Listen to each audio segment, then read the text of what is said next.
Hey there, I'm Alex, And I'm Sarah. and welcome back to the Dead Lounge podcast. Or welcome if it's your first time. Hi. Hi, hello. Today we're talking about ghosts. Because as we established before the actual podcast started, I'm a crazy person.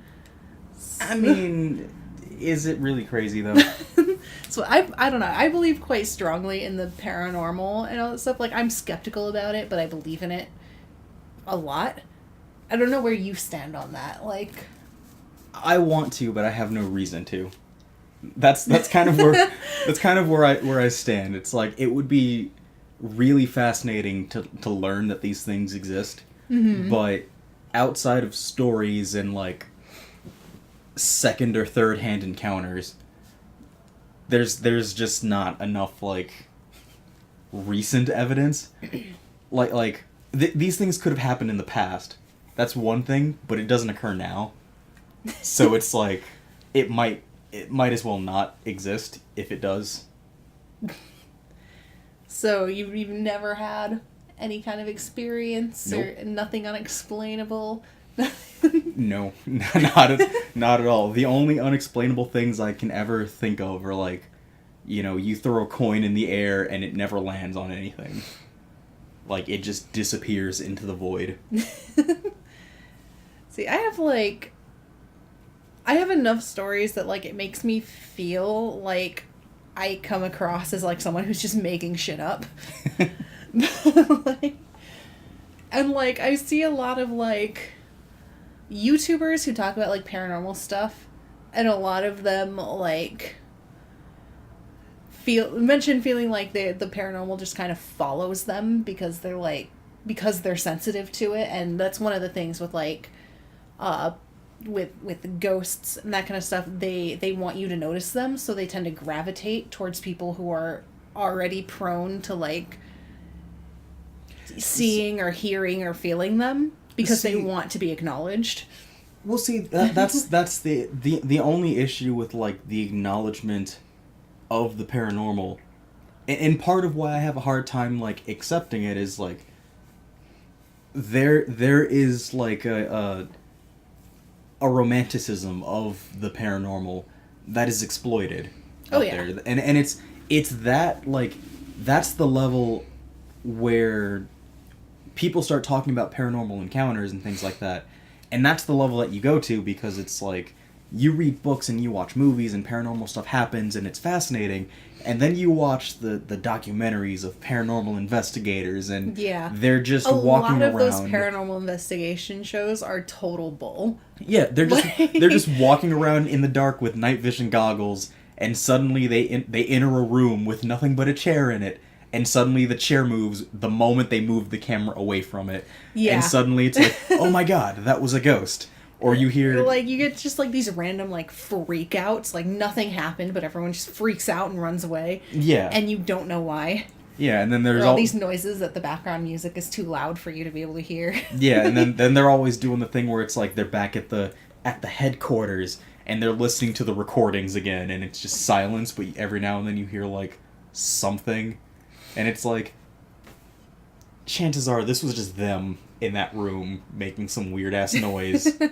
They just turn down the volume so it sounds like a whisper. Like used to, the only one of those paranormal shows that I was ever like a fan of is I used to watch Ghost Hunters a lot. And like I don't know exactly when I fell off watching them. It got like less interesting and I started like believing it less. But at least in like the early days, like they went in with the intention of disproving any paranormal activity, Mm-hmm.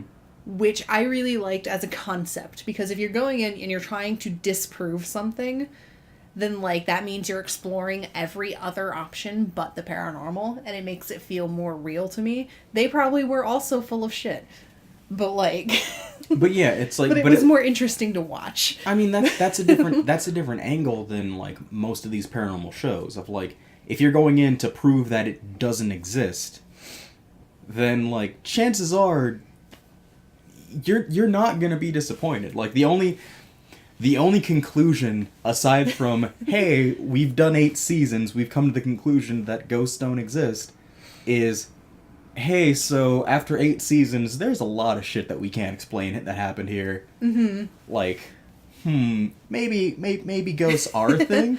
Maybe they do exist? Yeah, that's like because you were saying like you have a hard time believing in it because you don't have any like personal experience. You only ever hear like stories and everything. I have the opposite. I have a hard time not believing in it because I've just like experienced too much crap that like I can't think of any other explanation for. like, and like I try really hard. There's like I think I've told you before about like my grandma's old house that was like crazy haunted. Like Not regular haunted, crazy it haunted. was crazy haunted. And there was like the moment where the the front door was like propped open because it was a nice day and so we're just letting some fresh air in the house. And then like cuz it wasn't a windy day. It was just a nice chill day and then the door like slammed so hard that it shook the house. And it was not a windy day, like so there's no way that the wind did it. So like what happened? How did that door slam so hard that it shook the house? like there was no wind to force that door closed. Nobody was by the door, just heard the slam and felt the house shake. Nothing to like cause suction or anything like that. No, there's no explanation for that. Maybe there is an explanation for that, but like we couldn't find one. See, I'm more likely to believe in conspiracy theories than ghosts, because it's just that level of like. This is kind of a stretch, but it's like people going towards science versus religion. It's science is definitive facts and numbers and calculations and experiments that prove, this kind of stuff has happened. It's that like level of realism that is a lot more believable than everything else. It's like with conspiracy theories, there's on some level it's rooted in a little bit of realism. Like I can believe that there's like some shadow organizational agenda, or like there's enough corporations out there that own, or that are paying off politicians. Who's to say that they aren't like conspiring with each other for some like greater purpose? I mean, chances are that greater purpose is money, but at the end of the day, they're doing some shady shit, and they have like legitimate ways of getting it done. Who's to say like the lengths that they'll go to keep that squeaky clean reputation? Well, there's enough like as far as like the like governmental conspiracies or like with corporations and all that, there's enough like really shady weird shit that we know about that makes like some of these conspiracies seem not too far-fetched because these organizations have done shady weird crap before. Yeah. and it's just like, but I'm also very suspicious of conspiracy theories as like I have to like look into the source of like where it came from and like all kind of stuff because there's a lot of like bad shit ones. Yeah. I mean, it's again, it's the people that you hear a lot of these stories from really change your opinion on like that concept as a whole. Like a lot of stuff with a lot of paranormal stuff, with the exception of you, I don't hear that many people talking about. Like the most I hear from it is when I listen to something like Coast to Coast. And that's like a talk show, radio show, podcast, whatever you want to call it, which is kind of rooted in that paranormal conspiracy theory kind of area. Right. Where they get callers, and some of their callers are truly insane, but it's that level of like you know, these hosts are listening to them and they're just like, oh, that's fascinating, really. And the alien did what next? And like these people are talking about being abducted, about seeing Bigfoot, about like there was this one where it was a truck driver who was on this delivery thing and he ended up like driving inside of a giant hollowed out mountain that was a government building, and it's like, what are you talking about? It's like there's that level of crazy, and I think that's the level of crazy that everyone like that doesn't generally believe in the paranormal associates it with. Yeah, because it's like it's like just before you talked about wanting to do a ghost related podcast, there was I was listening to the Cox and Crindor podcast, and one of the things that they talked about, it was their big story of the day, was people were fucking ghosts. Yeah. And it's one of those, like, they went over the process of how one fucks a ghost, and it's like, this sounds like these people are just using their imagination. It's like, yeah, envision what you want the ghost to look like. Close your eyes, keep them closed, and keep this vision in your mind. And when you open them and don't focus on anything, then you'll see the ghost that you were envisioning. And then come up with like a chant to summon said ghost. Make sure you're summoning them in a safe place, like a bedroom or something like that. And it's like, don't invite ghosts to your bedroom. Pro tip. from the podcast Ghost Pro. But it's just one of those, like, this process is basically, imagine someone you would want to fuck, chant until you basically feel like they're there.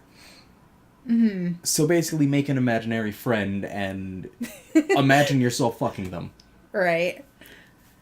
Though also, like, I think when you first told me about this, I said the same thing. So I'm going to say it here so that anyone who happens to stumble across our podcast, if you are at all curious about this thing, this new kink out there, if you ever want to fuck a ghost, don't do it. Because, like, 9 times out of 10, like, a person doing this is not going to summon anything. It's going to be, just like you said, it's going to be, like, just using your imagination. So, but, like, you are still going into it with the intention of inviting something into your space. And you don't know what you're going to get if you get anything. Like, you can't control that. And there are a lot of, like, malicious spirits that will take advantage of people like that. And that will try to pretend to be like what you're trying to invite or what you're trying to bring in or what you want to bring in, but they're actually there to, like, fuck up your life. Mm-hmm. And it's a dangerous game. And, like, 9 times out of 10, nothing's gonna happen. But, like, you don't know for sure. Right. I mean, it's... I feel bad that I'm just kind of over here talking about, like, why the paranormal is so hard to believe. Because I don't want to make it sound like I'm feel so... bad about it. Well, I just don't want it to sound like I'm being so, like, one-sided and, like, trying to bash the existence or non-existence of anything. I don't think you sound like that. There's lots of people who, like, believe and don't believe, and you're allowed to feel how you feel, believe what you want. Like, you're not going out there and you're not coming out here and being like, no, I don't believe in this, and you should be, like, locked in an asylum for believing in it. And, like, no, there are people who should be, and I spent an entire weekend binge watching a documentary series about them. It was fascinating, but yeah, there are people who take it too far, but, like, it's a certain level of, like, I want to, like, I really want to, but to the extent that I can't prove that these things exist or have existed, I can't disprove that, like, other forces, you know, do or don't exist. It's that concept of, like, of magic to to believe that magic exists in the world, or did exist at one point, is one thing, but regardless, it doesn't exist now. Like or it exists in such like a very small level where it might as well not exist. It's sort of like with tarot readings and different types of like burning certain plants and sage and things like that as like wards and protection and this kind of thing. I have nothing to tell me that doesn't do anything.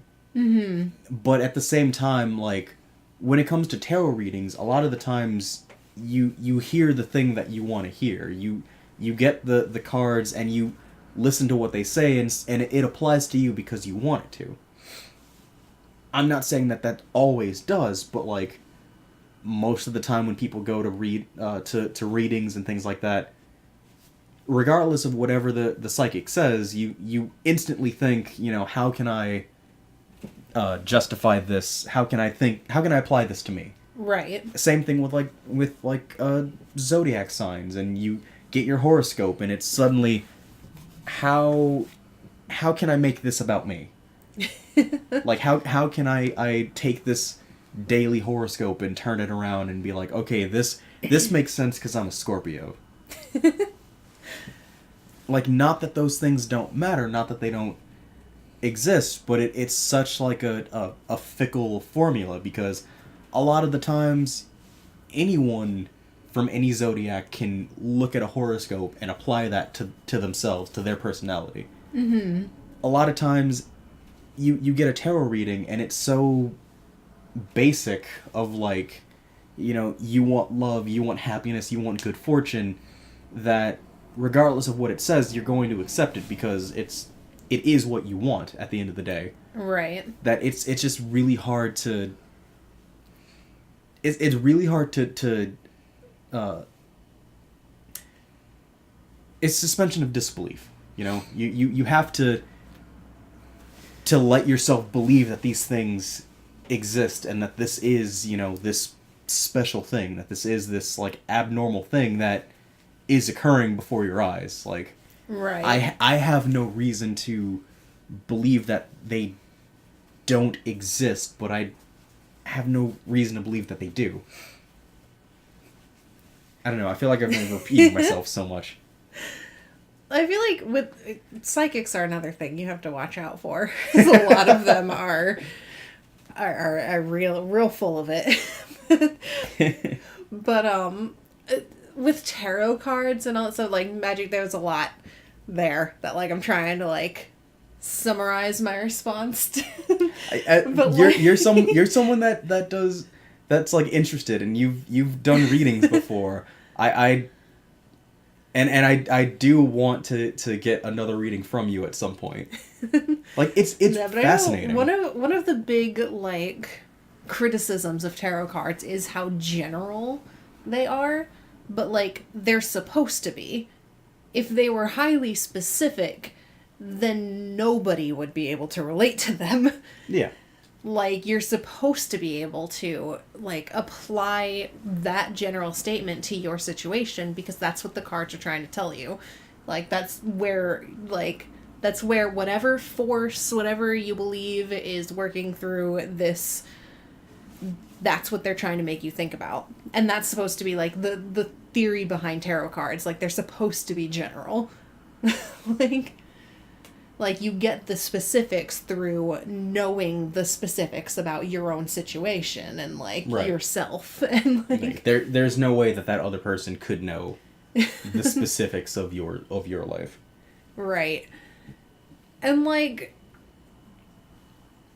I know you talked about, like, magic, like, maybe not existing anymore. Like, I think magic does exist. I think people don't use it like they used to. Like, magic maybe used to be everywhere, but, like, they don't use it like they used to, but I think it's still there.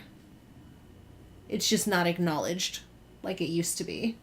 Well, and that's kind of... And that's, when I talk about magic, because I know I'm also, like, kind of starting to sound a little, like... But, like... When I talk about magic, I'm talking about, like, not like Harry Potter, like, whatever. No. I'm talking, like, the spiritual energy that exists in every life form. And, like, And see, that we all have and can, to an extent, use and manipulate. and see, that's something that, like, I've worked at a health food store for a while, but that store was more than that. Like, it was also a store that sold uh, incense and sage and dried herbs and things like that for people who would want to come in there and buy ingredients for spells and this, that, and the other. I've read, and I think I still own a couple of books on witchcraft and the performing of spells, and it's not this Harry Potter-esque, lots of lights and wands and fanciful incantations and all this Yeah, stuff. like, actual real life magic is very subtle.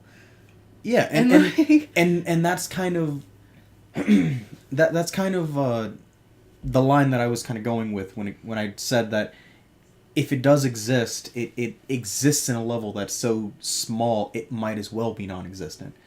Because depending on, I think that it's kind of on the rise at this moment, the whole holistic yeah, medicine kind of thing, definitely. and things like that, and a lot of stuff that are included in quote unquote witchcraft. At the end of the day, it is just holistic medicine. It's Yeah. using herbs in a way that So, like, the village healer was a witch, like, yeah, way back when. Like, a witch was a healer. but it's just not as common of a practice anymore. I oh my god, I was so upset with my mom for listening to this thing. She was listening to a video of this guy yesterday talking about how one of the leading causes of death in this country is doctors and people going into hospitals for medical treatment, because people go into a hospital for treatment and then they'll die in that hospital, and you can't hold that doctor accountable for the death of that loved one. And why is it we put our faith in medicine and this, that, and the other, when holistic medicine is a lot more reliable? We did it back in the day, and some people still do it today, and it's a much better and much healthier thing for you. And it's, People who use only holistic medicine still die. yeah, Like, it sometimes doesn't work. it was just a thing of, like, the reason why you moved away from it is because this has a higher chance of success. Like, it's one thing to be like, good diet and exercise, but if you get sick Go see a doctor. and good diet and exercise can't help you, Go see a doctor. no amount of holistic medicine is gonna replace that. You are Yeah. already doing something good for your body, and it wasn't enough. Go see a doctor.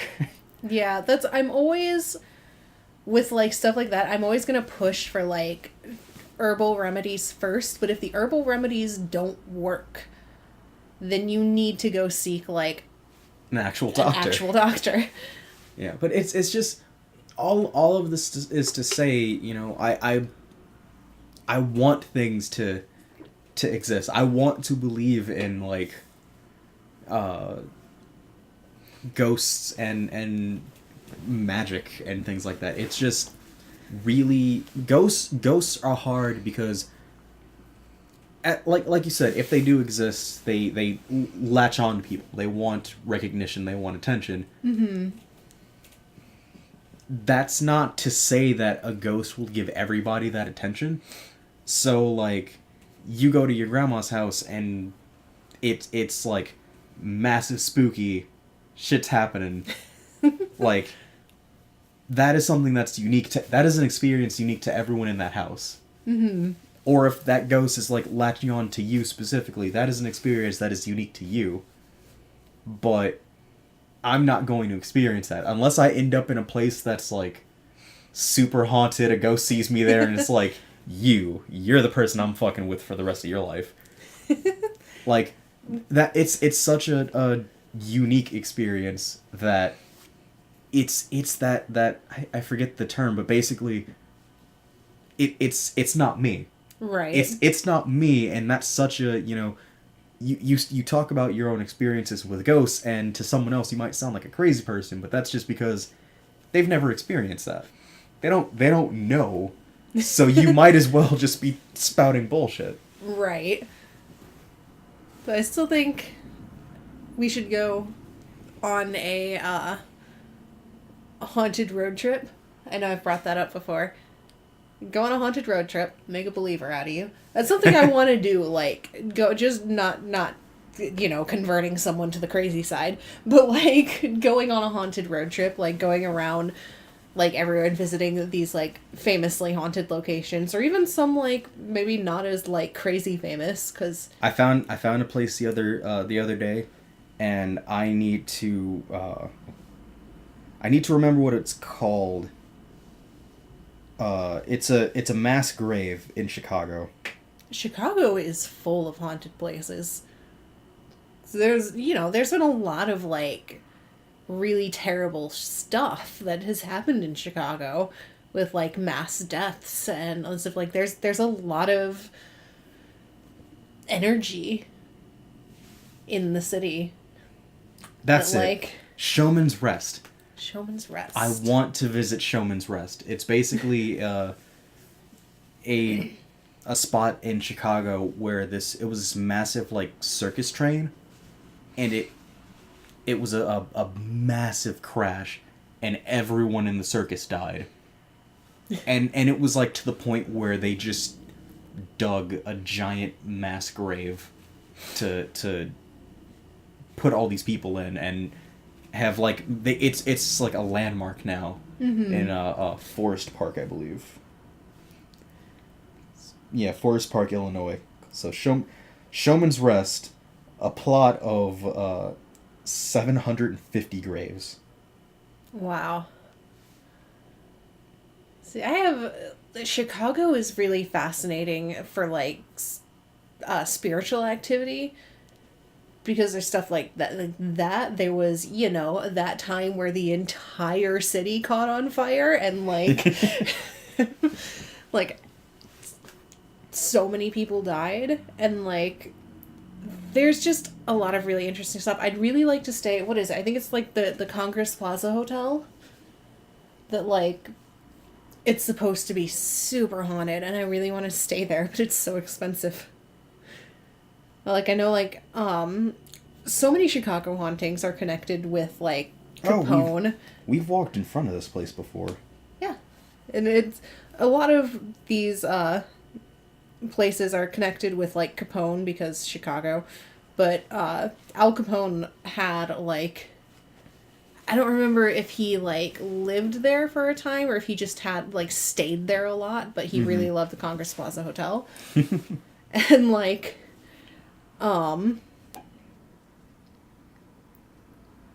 It's a thing. I did a bunch of research at some point that, like, I don't know if it's his ghost that's supposed to be there, but, like, it's supposed to be crazy. And it's, like, one of the most haunted places in Chicago. It is the most haunted hotel in Chicago, and I just Googled it.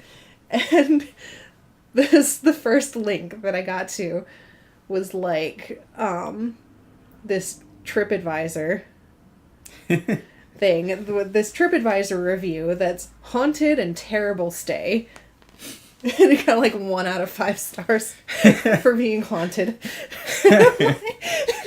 That's something you should have known about before you went in there. Like, that's awesome. But yeah, I'd really like to stay there. I'd like to go to the Jane Addams Hull House, but I know they don't really like you ghost hunting there. But, like, that's also supposed to be really haunted. I want to go ghost hunting really badly. See, it would be fun to go into these areas, but for me, that's just because I'm a dark person. Mm-hmm. Like, I've been binge watching, like, occult related murders, I watched this entire documentary about the murder of a nun. I then started a documentary just about, like, children who are killers. Mm-hmm. Like, I'm just a dark person in general, and this is the type of stuff that I find fascinating. Like, I love going into, like, abandoned buildings and just really dark places. I love the nighttime.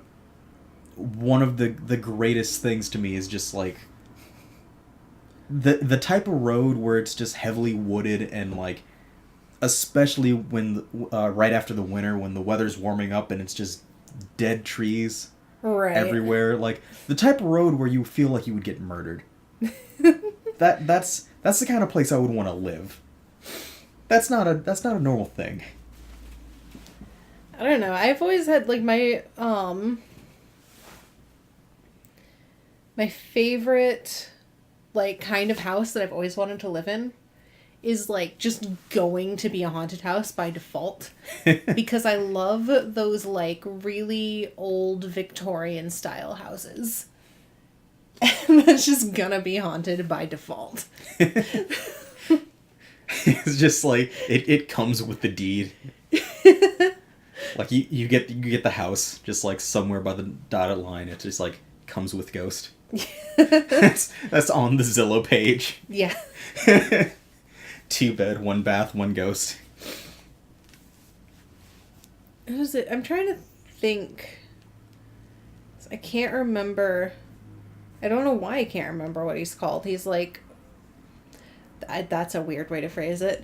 Say it. But Say one of it. my favorite serial killers to, like, research. Like, Continue. We're on a good but thought. he was... It was a Chicago serial killer, so now I'm, like, looking through... Holmes? Yes. But there's, like, several places in, like, connection with him in Chicago that are, like... Aren't there like 3 major serial killers related to Chicago? There's H.H. Holmes. There's I think John Wayne Gacy. Yeah, John Wayne Gacy. And I forget the other one. I think it's like the Candyman killer. I don't know. I don't know. I looked up Chicago serial killers, and of course the first one's Al Capone, because as we said before. Yeah, but Capone was like mafioso killer. Yeah. That's a different caliber of killer.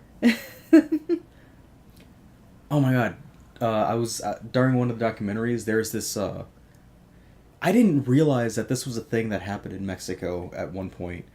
But there was a cartel that like hired a warlock who basically would like would kidnap people, specifically like Americans, because they would come over there. That was during the time where like people go on spring break in Mexico just because like, hey, it's Mexico, you know, Right. super easy for an American to cross the border.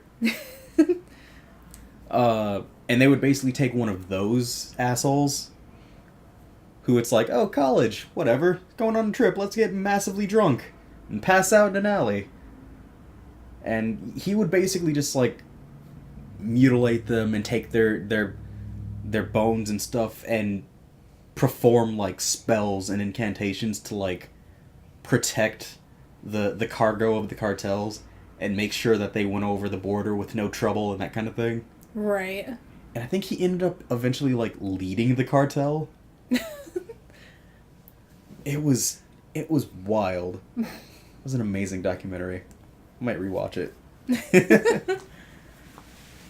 See, it's like that's the kind of those are the kind of events that make me like want to believe in paranormal stuff. Because it's like the fact that he did this, and he did it to the extent where this cartel thought like, dude, I know it was fucked up what he did to those kids, but whatever he did, it worked. I mean, our drugs went over no problem. Everyone came back, nothing went down, like so good, like, and then the moment like the kingpin died, they're just like, this is the dude. This is the dude that should lead us. This is the dude that should, like, take over all of our operations. You know, whatever he wants to sacrifice some people, cool. As long as our stuff gets there safe. Like, and if like, sacrificing some stupid drunk college kids is what it takes to get it there, yeah, whatever. No, let's do it. Like, it's that kind of stuff of, like, you know, this is an organization. This is a criminal organization that is flourishing at the hands of someone who claims to be performing magic. Yeah. Like, or just certain things like Amityville. Events like that, it's like, you can't, it can't be a coincidence. Can't explain that. You can't. And, because, like, to say that it's just a coincidence would have to be, like, the biggest coincidence in all of coincidences. Yeah. It's just moments like that are just kind of... You understand growing up and just experiencing the world where the hope in magic dies. Yeah. But it's like... It's hard to believe that there isn't some proof to that. Like, even when it comes to, you know... Don't take offense to this. even when it comes to things like religion and the Bible, there is validity to the words and to the stories in the Bible. Someone wrote those. Someone, you know, was told to write these things down. There's probably some proof and some facts in some of the things that were said in the Bible. Not 100% of them. And over time, things have changed. Right. Like, there are different versions of the Bible that tell completely different stories. But go back to the original Latin text, and some of this is just everyday, you know, occurrences that someone is writing down in a book. I can't imagine that all of that is complete, you know, complete fabrication, complete someone wanting you to believe in their religion, so they're going to, you know, completely rewrite this entire story.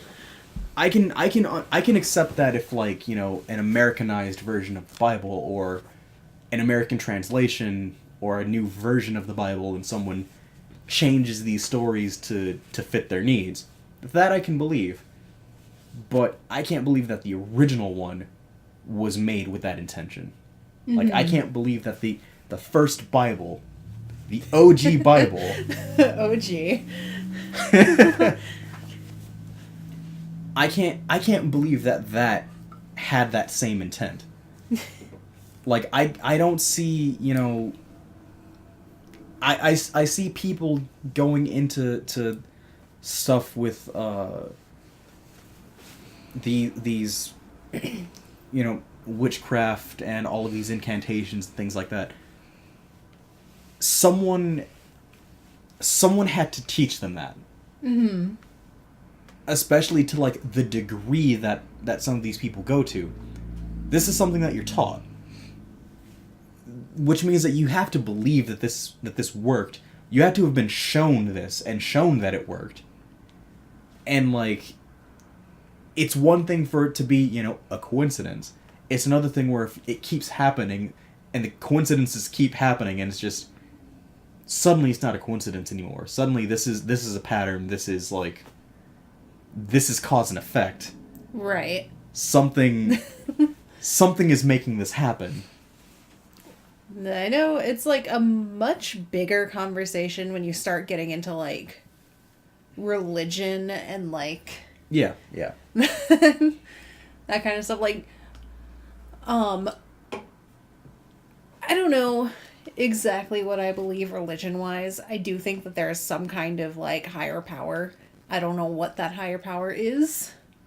Or how many of them there are. Like... the Greeks could have had it right all along, and like, but Can we just agree that Scientology doesn't? I mean, yeah, let's agree on that. all right, you were saying though. But like, yeah, the Greeks could have had it right all along. It's like, I do feel a special connection to Athena, but like, I don't know if I think, hold on. I don't know if or I don't know if that's because she is an actual entity in the cosmos somewhere, or if that's just because she is a symbol that I have connected to. But, like, I don't think it really matters at the end of the day, because symbols are just as important as, like, actual physical entities a lot of times. Yeah. I mean, and that's along with the paranormal and religion, not that they're the same, just that people who believe in them kind of believe in them on a similar level.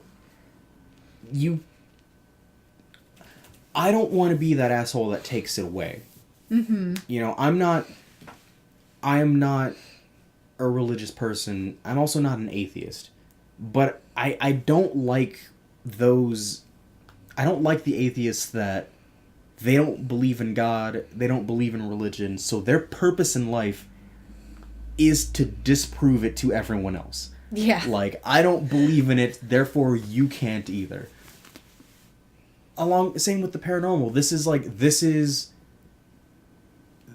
a symbol. This is something that's important to that individual. This is like...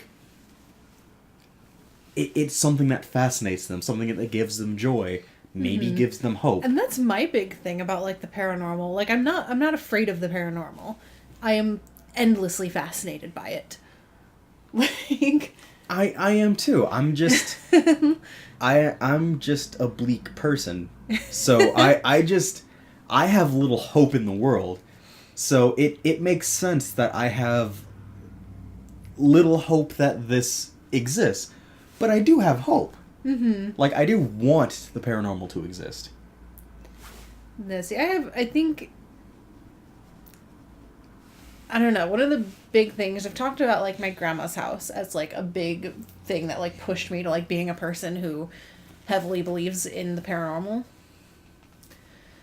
But, like, I also have, I've probably told you about this before, of, like, it started at my grandma's house and then followed me throughout, like, my entire life.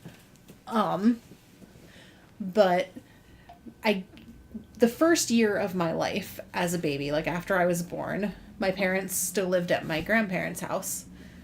And the bedroom that I stayed in, like, they put my crib in one of the bedrooms. And apparently, according to, like, everyone who lived in that house at the time that I've talked to, I would wake up at some really, really specific time, like 4:26 or something in the morning, like, every morning, just, like, screaming and crying, and, like, the babies wake up in the middle of the night, but, like, that very specific time, every time. And, like, I would be screaming, and I would, like, be afraid of, like, a certain corner of the room. And I think, because growing up, ever since then, I remember, like, I will, every once in a while, like, wake up, and there will be something in the corner of my room.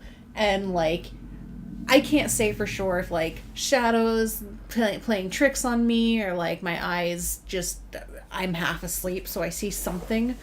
But, like, I really genuinely feel like there's something there with me. And I think it followed me from that house and, like, terrified me when I was a kid. But, like, it's been such a constant in my life that, like, that has also been a big motivator for me, like, believing in this stuff. Because I have this entity that is, like, there all the time, and like, it doesn't scare me, it doesn't feel threatening. I think it scared the crap out of me as a baby, because there's just a thing in my room. But, like, That's a big reason why I believe. And that is just because of that thing.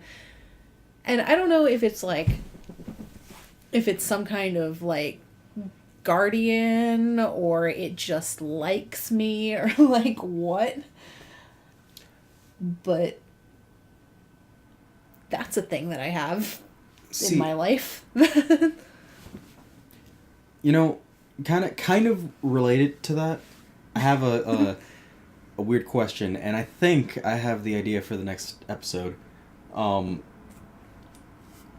Where do dreams fall in the paranormal? Where do dreams fall? Yeah, in the spectrum of the paranormal. Because I know that's a thing when dealing with magic and spirits and things like that, of dreams are important in that spectrum somewhere. I don't quite remember how. We've talked about it before. Dreams rely heavily on your subconscious. Hmm. So, like, things that you know and feel that you don't necessarily know you know and feel tend to end up in dreams.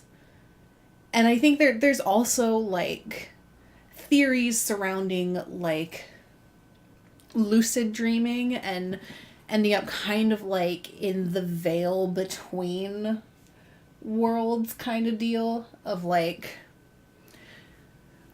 some people... I tend to see dreams as more like your subconscious creating these like images that have to do with like whatever you're thinking and feeling at the time. And I do think that the paranormal can show up. Like, I think that it is a space in your head that just due to like whatever property that allows them to do this, like the paranormal can show up in your dreams. And, like, haunt you in your dreams or, like, just be there. But, like, some people treat dreams as, like, a whole other dimension. And I don't know if I believe that. But, like... Okay, because there is, like... I think it's mostly just a space in your head. Because there is, like, weird occurrences that happen to me in dreams that make me think that dreams are... You know, if anything, dreams are a level of magic. Mm-hmm. Or at least, like, dreams can be something greater than, like, we give them credit for. Like, there are those, like, stress dreams and things like that, and just, like, waking up in a classroom in your underwear, and you didn't do your homework. Oh my god, no! But then it's, like, there's just unexplained coincidences and, like... Things like that. I have examples, but it's for a much longer conversation, and we're almost at an hour. So dreams will be next time. Dreams will be next time. I know a lot of like paranormal stories of like people who are like continuously haunted throughout their lives. Like, kind of starts with like the spirits or demons or whatever like showing up in their dreams. And then there's a lot of, like, if you have any kind of, like, psychic ability, that might manifest itself in your dreams. Like, that kind of thing. But yeah, that's going to be next time's discussion. Yeah. Really? We're going to get into all the crazy woo-woo shit. Like, did you say woo-woo shit? Woo-woo shit. What is woo-woo shit? What we've been talking about this whole time. I've never heard the term woo-woo shit. You've never heard about woo-woo? I've never heard woo-woo. See, now you sound like a crazy person. Just like, you've never heard about woo-woo? Well, it's a thing. I think it might have, like, first been used as a way to, like, mock people who believe in magic and the paranormal of, like, your woo-woo shit, and now it's just a thing that people who believe in that stuff say just because it's funny and, like... Oh, I get it, because ghosts. Right. Woo. Yeah, right. Makes sense now. Totally.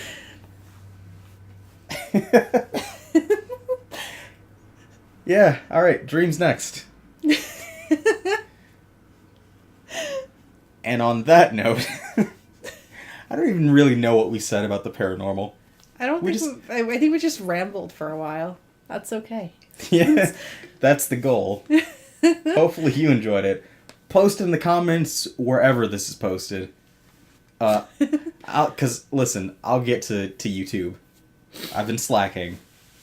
I'll get to that. I'll get to that as soon as I can. So, post in the comments on wherever you're listening this at. And what do you think about the paranormal? Or just tell about your experience, or... That's something I'd like reading about. If anyone who has, like, any personal experiences with the paranormal wants to share, I love those stories, like, so much.